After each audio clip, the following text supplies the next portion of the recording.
Vamos a ponernos el saco.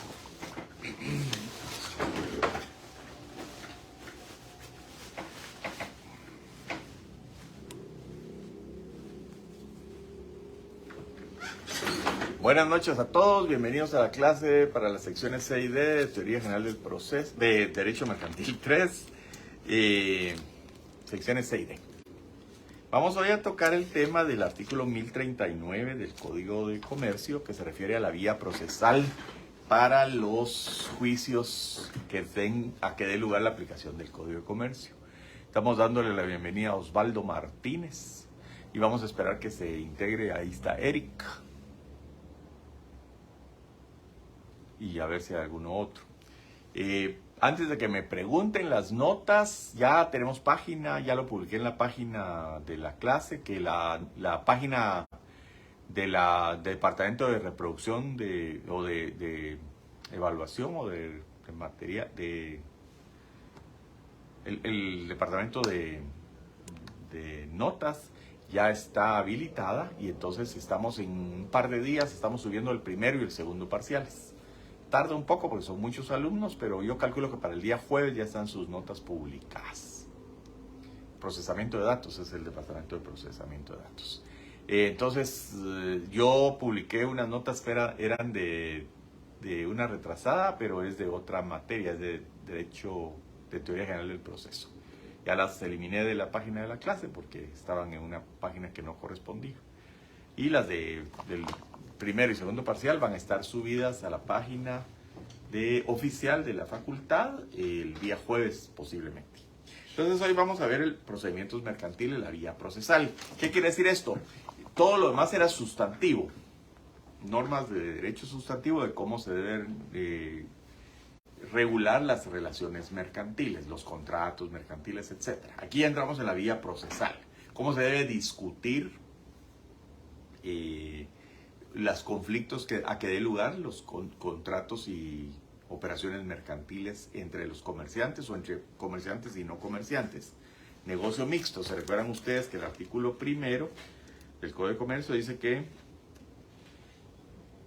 los comerciantes en su actividad profesional, los negocios jurídicos mercantiles y las cosas mercantiles se regirán por las disposiciones de este código y en su efecto por las del derecho civil que se aplicarán e interpretarán de conformidad con los principios que inspira el derecho mercantil. Y el artículo 5 dice negocio mixto. Cuando en un negocio jurídico regido por este código intervengan comerciantes y no comerciantes, se aplicarán las disposiciones del mismo. Entonces, siempre aplica el Código de Comercio. Y a mí me gustaba mucho cómo estaba redactado originalmente el Código de Comercio porque decía vía procesal. A menos que se estipule lo contrario en este código, todas las acciones a que dé lugar su aplicación se ventilarán en juicio sumario, salvo que las partes hayan convenido en someter sus diferencias a arbitraje. Ese artículo fue modificado, y decía que en los juicios de valor indeterminado y en aquellos cuya cuantía excede de 2,000 quetzales procederá el recurso de casación en los términos establecidos en el Código Procesal Civil y Mercantil. Y después decía, en materia mercantil son títulos ejecutivos las copias legalizadas del acta de protocolación de protestos o documentos documentos mercantiles y bancarios o de los propios documentos si no fuera legalmente necesario el protesto. Entonces el código nos decía que la vía era la de juicio sumario, salvo que las partes se sometieran a arbitraje, y que en materia de juicios ejecutivos, pagarés, derivados de documentos bancarios o mercantiles, pagarés, vales, cheques, debentures, facturas cambiarias,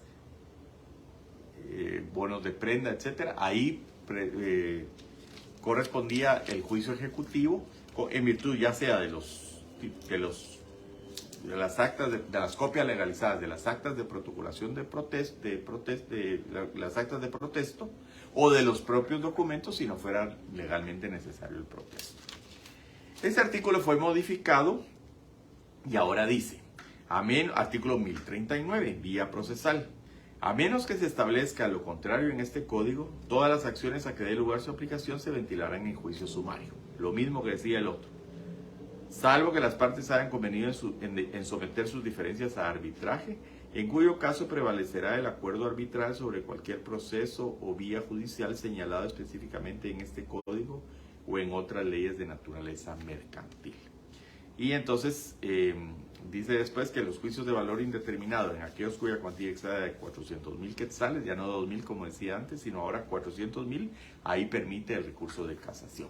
O sea, para que haya casación tiene que ser de valor indeterminado el juicio o que si es de valor determinado sea de 400,000 para arriba.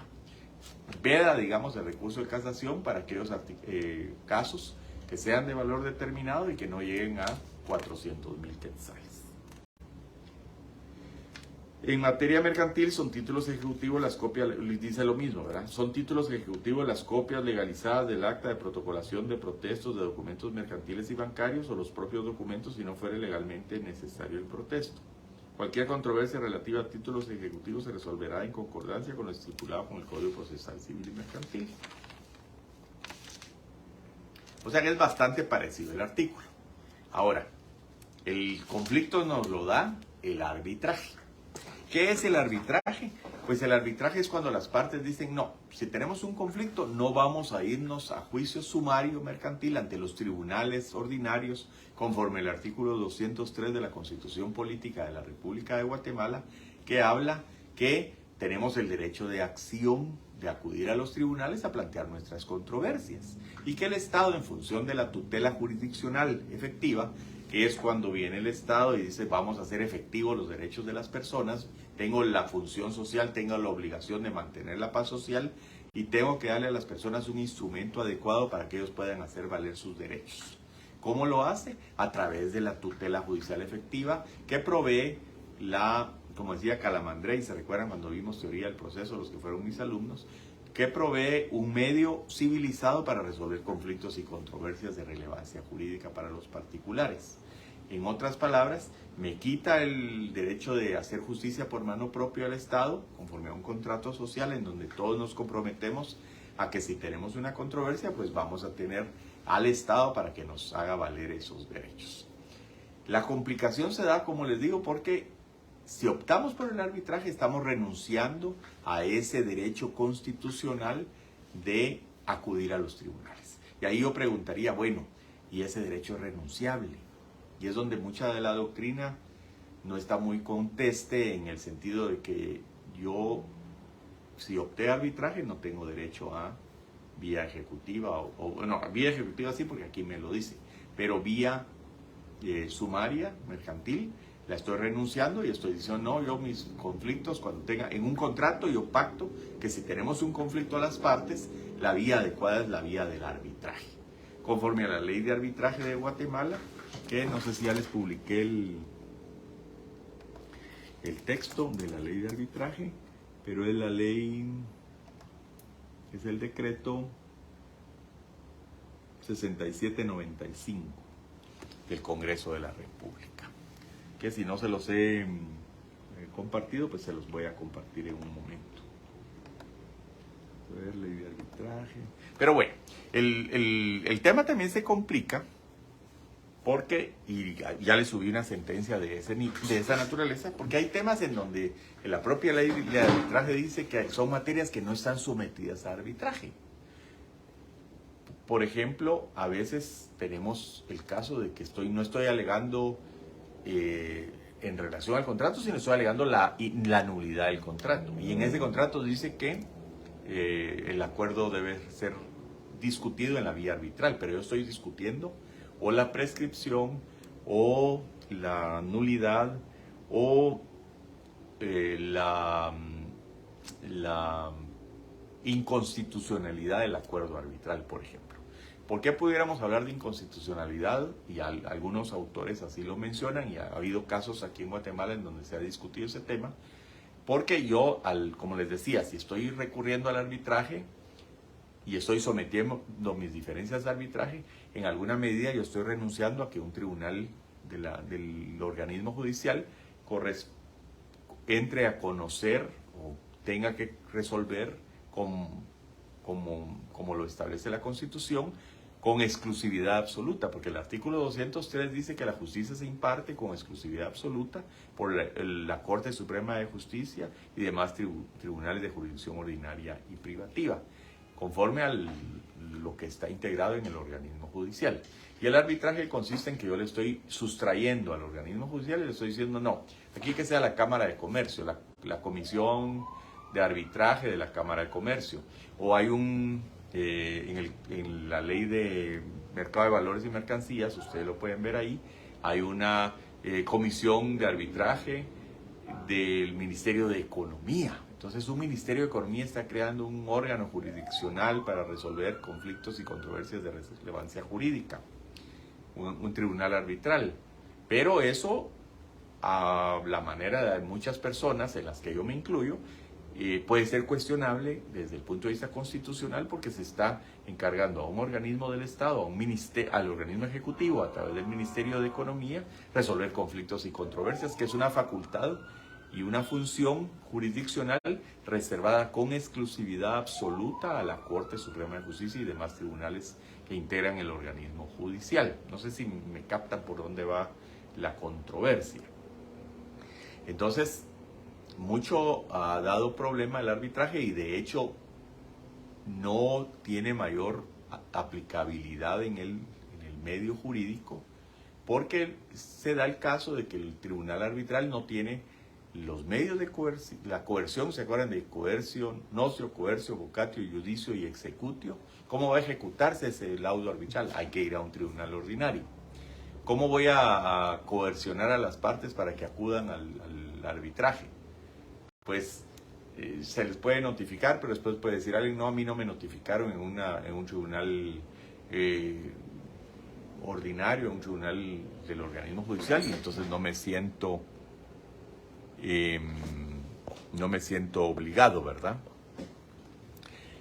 No he sido citado, oído y vencido en proceso legal seguido ante un tribunal competente y preestablecido, como dice el artículo 12 de la Constitución Política de la República de Guatemala, que habla de derecho de defensa, artículo 12. Y entonces también podemos hablar que por lo menos se cuestiona.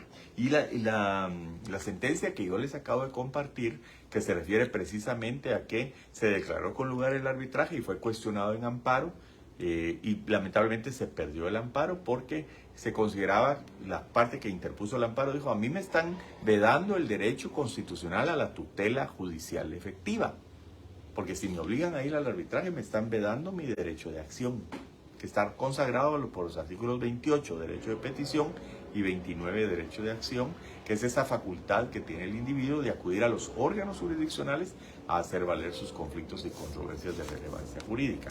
Claro, me van a decir, no, usted tiene que ir a través de un tribunal arbitral que está delegado por la ley como el órgano jurisdiccional competente. Pero recordemos que los órganos jurisdiccionales son los que integran el organismo judicial. Y aquí estamos encargándole a la Cámara de Comercio, a la Cámara de Industria, a una tribunal arbitral internacional o al Ministerio de Economía de Guatemala que sea el encargado de resolver esos conflictos y controversias de relevancia jurídica. La ley de arbitraje habla de que en caso de que yo no esté conforme con el laudo arbitral, puedo presentar un recurso de revisión, que viene siendo una especie de apelación ante la Sala de la Corte de Apelaciones, en donde yo puedo plantear algunos casos en donde o motivos por los cuales yo no estoy de acuerdo con el laudo arbitral. Uno de ellos, por ejemplo, es que el tribunal arbitral no se hubiera constituido como estaba previsto en la ley o en el contrato, o que se exceda. Estaba para resolver algún aspecto del contrato o algunas materias y se excedió en su competencia y resolvió materias que no son de la competencia del tribunal arbitral. Ahí es donde se produce conflicto y realmente ha sido bien discutible este tema de los tribunales arbitrales. Otro motivo de controversia lo generan los artículos 280 al 291 del Código de Comercio. Esos artículos se refieren a aquellos contratos que están mal clasificados o mal ubicados dentro del Código de Comercio porque están como auxiliares de los comerciantes. Y realmente lo que se está regulando aquí es el contrato de agencia, el contrato de distribución y el contrato de representación. Lo tienen como agentes, agentes distribuidores o representantes, como auxiliares de los comerciantes. pero realmente se está refiriendo al contrato de agencia, al contrato de distribución y al contrato de representación que debieran estar ubicados dentro de los contratos mercantiles a partir del artículo 669 y siguientes del Código de Comercio. Para no hacerla muy complicada, lo que les quiero explicar es lo siguiente. En los artículos del 280 en adelante se habla de qué pasa cuando a un agente, a un distribuidor o a un representante se da por terminado el contrato sin causa justa. Es como que si despido a un trabajador, es más o menos similar el régimen. Si yo contrato a un agente, a un distribuidor o a un representante por un año o por 5 años y se termina el contrato, ahí las dos partes saben que es un contrato a plazo fijo y que una vez terminado, pues ya el agente, distribuidor o representante ya no tiene derecho a seguir en esa calidad si no le prorrogan el contrato. Pero el punto puede ser que a medio contrato o sin vencerse el plazo, el principal que ha encargado la agencia de distribución o representación a otra entidad viene y da por terminado el contrato por una decisión del principal. Básicamente estoy refiriéndome al artículo 290 del Código de Comercio, que habla cómo terminan los contratos de agencia, distribución o representación.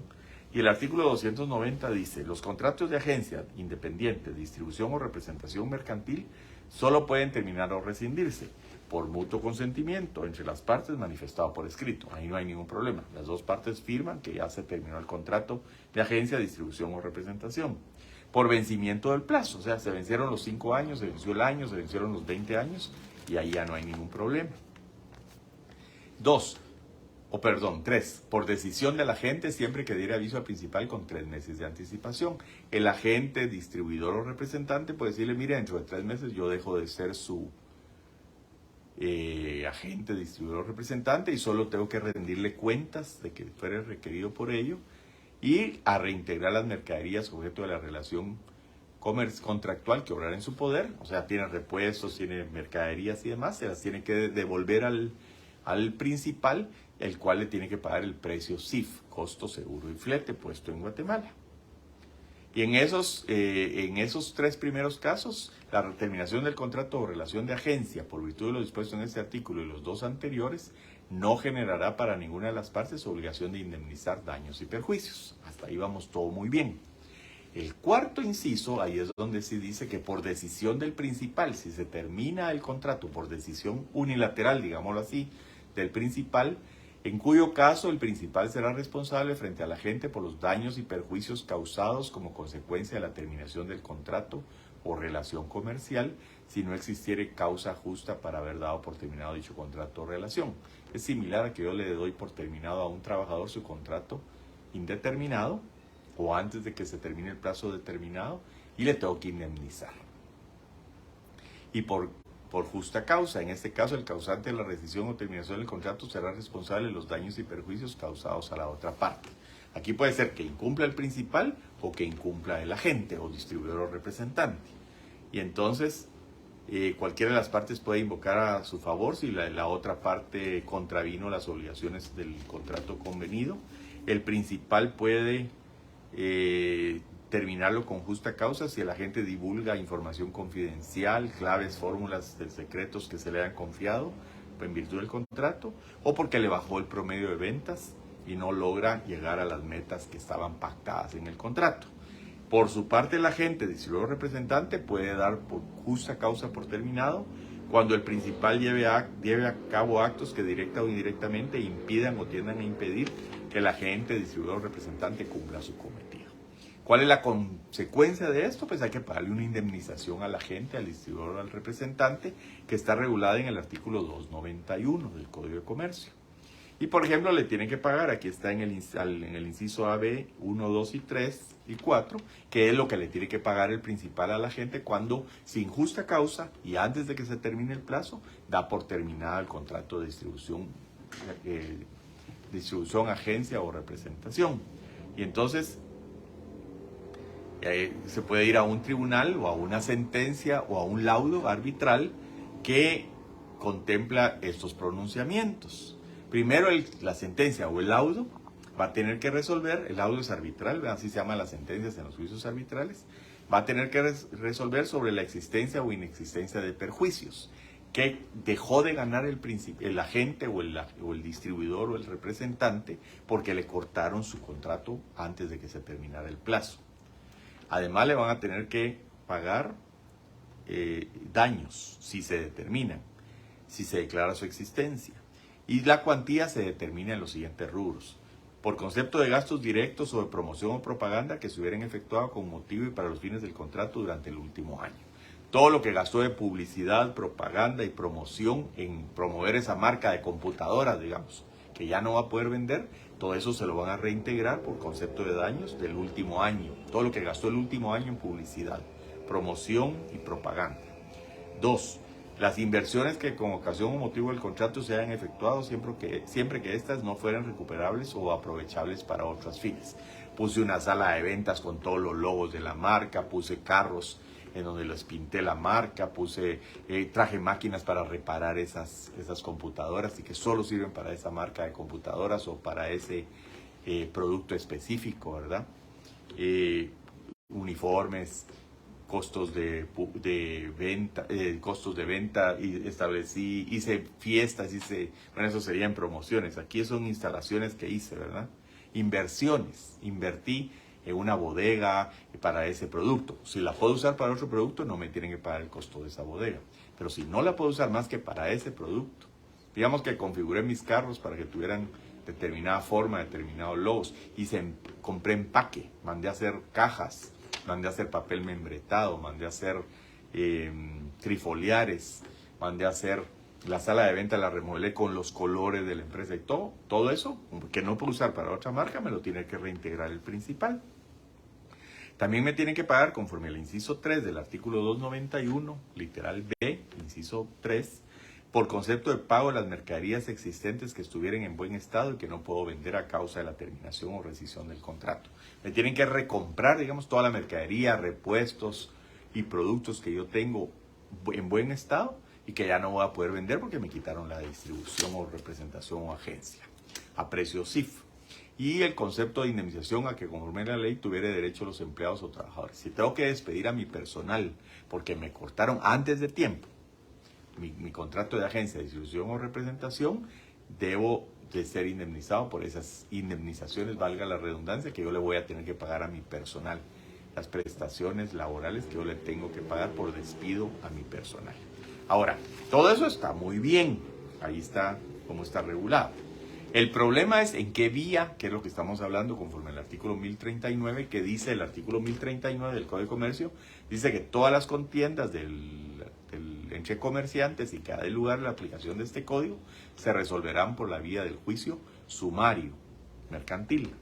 1039. Aquel juicio que me notifican y tengo 3 días para contestar, los 2 primeros para interponer excepciones previas y el día siguiente para perentorias, después un periodo de prueba de 15 días y después se dicta la sentencia en 3 días, vencido el periodo de prueba. Ese es más corto que los 9 días para contestar la demanda del ordinario, los 30 días de prueba del ordinario, más el término extraordinario de prueba, más vista y sentencia. Todo eso no ocurre en el sumario, es más breve los plazos. Ese es el normal. Ahora, si sometí la diferencia de arbitraje, me tengo que ir al procedimiento arbitral regulado por la Ley de Arbitraje de Guatemala, que es el decreto,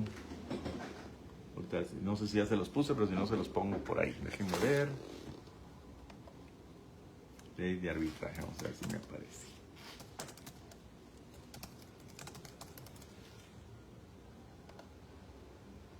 Aquí la tengo.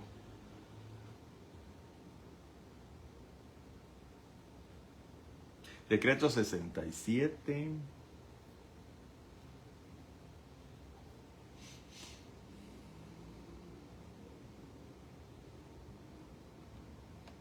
Aquí la tengo.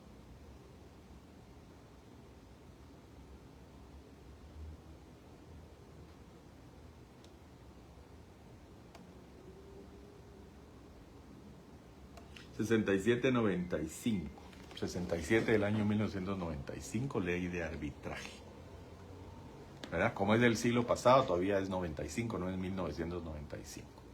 Entonces, ahí voy a tenerme que referir. Ahora, aquí tengo una complicación adicional. O sea, el principio general del 1039 es que la vía es la vía sumaria, salvo que proceda a juicio ejecutivo, porque es en base a un título ejecutivo, entonces me voy al juicio ejecutivo.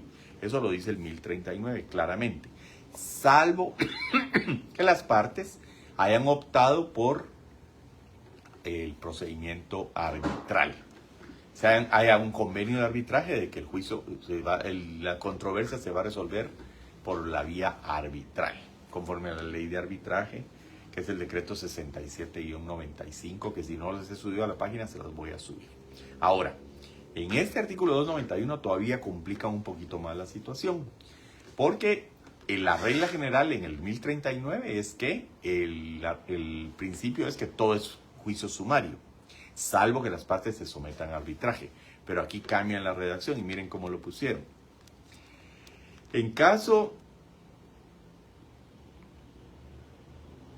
controversia, si después de ocurrir la terminación o rescisión del contrato o relación respectiva, las partes no se pusieron de acuerdo sobre la cuantía de la indemnización que debe pagarse por los daños y perjuicios causados previstos en los numerales 4 y 5 del artículo anterior, del 290, que fueron los que le leí cuando es por justa causa, que se da por terminado y es culpa del principal, o porque se da por terminado unilateralmente por el principal, el monto de la indemnización deberá determinarse en proceso arbitral o en proceso judicial en la vía sumaria. Para el efecto se entenderá, salvo pacto en contrario, que las partes han optado por el arbitraje si no establecen de manera expresa que la controversia debe dirimirse en la vía sumaria judicial. Fíjense cómo aquí la ley pudiera ser acusada de esta modificación que está reformado por el decreto 8-98 y artículo 17 del decreto 11-2006, ambos del Congreso de la República, están en alguna medida, pueden ser impugnados de inconstitucionalidad. ¿Y por qué digo esto? Recuérdense que tengo el derecho de defensa, tengo el derecho de acción. ¿Qué me reconoce eso? Pues derechos de ataque y defensa ante los tribunales para cuando tenga una controversia. Y esos son derechos humanos inalienables reconocidos por la Constitución. Pero aquí este artículo me está diciendo que la vía que se entenderá, que las partes han optado por el arbitraje, si no se establecen de manera expresa que la controversia debe dirimirse en la vía sumaria judicial. O sea que aquí le están dando vuelta al principio. Están diciendo, la regla general es arbitraje, salvo que las partes hayan dicho que se van a quedar en juicio sumario mercantil. Entonces le están privando, en alguna medida, con este artículo, con esta modificación del artículo, de su derecho constitucional de acudir a los tribunales a las partes, a los tribunales ordinarios, a tramitar en la vía sumaria su controversia, y le están diciendo, no, aquí se entiende que usted se quedó por la vía arbitral. O sea, no sé si me explico. Me están cercenando mi derecho de acción, de que yo no puedo ir al tribunal a plantear mi juicio sumario, porque se entiende que me estoy sometiendo al juicio arbitral. Yo ni siquiera he hecho ninguna declaración en ese sentido. No he renunciado, digámoslo así, a mi derecho de acción, a mi derecho de defensa y a mi derecho de petición, sino que me está diciendo, no, mire, usted aquí de cajón se tiene que ir a juicio arbitral, a menos que se determine que las partes han optado por que la controversia debe dirimirse en la vía sumaria judicial. O sea, entonces esto ha causado mucho problema en tribunales, inclusive fue impugnado de inconstitucionalidad y la jurisprudencia estaba un poquito dudosa. Yo les compartí una sentencia que también tiene que ver con este tema. Es gente que hay una sociedad o hay un acuerdo donde dice que las partes se tienen que ir a arbitraje, pero ellos dicen, no, esto no es un tema de arbitraje, este es un tema que yo quiero discutir en la vía sumaria mercantil o en la vía ordinaria, en otro caso, porque se refiere a nulidad, a prescripción, a materias que no son necesariamente cubiertas por el arbitraje a criterio de una de las partes. Sin embargo, la Corte, en una sentencia muy reciente de junio de 2022, que está publicada y que les comparto yo en la página, está hablando de que ese acuerdo prevalece. O sea, casi que está dándole validez al principio de que si las partes optaron por el juicio arbitral o si el contrato dice que las diferencias relacionadas con ese contrato o con esa sociedad o con ese seguro se van a dirimir en la vía del arbitraje. No se puede ir a la vía sumaria. Entonces yo les dejé esa sentencia con la súplica de que la lean y la próxima clase comentamos de esa sentencia, porque así ya tienen ustedes un poquito más de argumentos para poder entender el tema. Yo les agradezco que durante la clase no me estén tomando tiempo y atención para temas de notas. Las notas, como les dije al principio de la clase, para que no me estuvieran interrumpiendo, van a ser publicadas el día jueves, ya el primero y el segundo parcial. Si no les aparece, me mandan un correo y con eso lo tratamos de resolver. Muchas gracias por su atención. Entonces les repito que por favor me puedan leer esa sentencia y quiero sus comentarios para la próxima clase. O sea, hay una discrepancia, hay una disyuntiva entre el artículo 1039 del Código de Comercio, que dice que la vía es la sumaria, salvo que las partes opten por el procedimiento arbitral, y lo que dice el artículo 291, que dice que si las partes no dicen nada, el procedimiento será el arbitral para este tipo de contratos o de relaciones entre principal y agente, distribuidor y representante, y que si no dicen nada, es arbitraje, salvo que opten por la vía del juicio sumario. O sea, se está invirtiendo el principio de que yo tengo mi vía procesal de acudir a los tribunales, pero aquí como que tengo que pactarla en el contrato. Eso es lo que me estoy tratando de dar a entender. Me están condicionando mi derecho de acción a que yo tenga que pactar con la otra parte que cualquier controversia va a ser por la vía sumaria, que debería ser el principio general, como lo dice acertadamente el 1039. Solo cuando yo opte por el procedimiento arbitral, entonces estoy como renunciando, digámoslo así, al procedimiento sumario mercantil. El principio, a mí me gustaría más que el 291 dijera lo mismo que dice el 1039, que en caso de controversia, vía sumaria. Y así lo decía anteriormente. Y solo en caso de que se opte por la vía arbitral, por las dos partes que estén de acuerdo que cualquier conflicto se va a someter a la vía arbitral, entonces lo vamos a conocer por la vía arbitral. Y todavía sí, la vía arbitral da problemas, porque la vía arbitral no tiene la agilidad, que aunque los tribunales no son los más ágiles que quisieran, son mucho más eficientes a la hora del notio, coertio, vocatio, iudicio y executio. En otras palabras, para convocar a las partes a concurrir al tribunal, a entrar a conocer del caso, a obligar a las partes a entregar documentos, a terceros a entregar informaciones o documentos, a pedir el auxilio de la fuerza pública para hacer un allanamiento, una inspección, etc. Judicium, a dictar sentencia, que eso sí lo tienen los árbitros y les han concedido esa facultad. Y el executio, que también cómo se va a ejecutar esa sentencia. Tengo que regresar a los tribunales a que reconozcan la validez del laudo arbitral. Entonces da mucho problema y en general no es tan recomendable para algunos juristas la vía arbitral porque como que se pierde la efectividad. Amén de que hay otro problema. La justicia es gratuita, dice la Constitución. Sin embargo, a los árbitros hay que pagarles y a veces son honorarios altos porque hay aranceles altos en el CRESIG, que es el Centro de Solución de Conflictos y Arbitraje de la Cámara de Industria de Guatemala, o la Cámara de Comercio también tiene su Centro de Conciliación y Arbitraje, y también tiene el Ministerio de Economía tiene un Centro de Conciliación y Arbitraje para todos aquellos contratos de bolsa, que también le subí la ley de operaciones bursátiles, o la ley del mercado de valores, se llama, la ley del mercado de valores y mercancías. Entonces resulta que se sustrae al artículo 203 de la Constitución, al organismo judicial, se le sustrae esa tutela jurisdiccional de la que hablaba Calamandrei. Y se le encargamos a entidades privadas o ministeriales que no tienen la calidad de órganos jurisdiccionales ni de organismo judicial, que tienen por el artículo 203 de la Constitución encargada con exclusividad la función de administrar justicia, esa función jurisdiccional. Entonces la discusión que yo quiero que ustedes tengan aquí es: le subí la sentencia esta de junio del 2022, en donde no se da con lugar un amparo que está planteando unas personas en contra de una compañía aseguradora, y dicen, no, usted vaya hacia el arbitraje, tiene que resolverlo por la vía del arbitraje, que resulta un poco más lenta, más cara y más desprovista de ciertas garantías que sí tiene, se supone que tienen los tribunales de justicia. Entonces les suplico que lean ese artículo, esa sentencia, perdón, el artículo 1039, el 291 y la ley de arbitraje para la próxima clase, y entonces ya podamos tener un poquito más de argumentos para debatir este tema. Con esto termino la clase, se las voy a compartir en las dos secciones y les agradezco mucho su atención. Las notas, como les digo, el día jueves, espero que estén todas, y si a alguien le falta, pues ya me manda un correo y vemos ahí cómo resolvemos.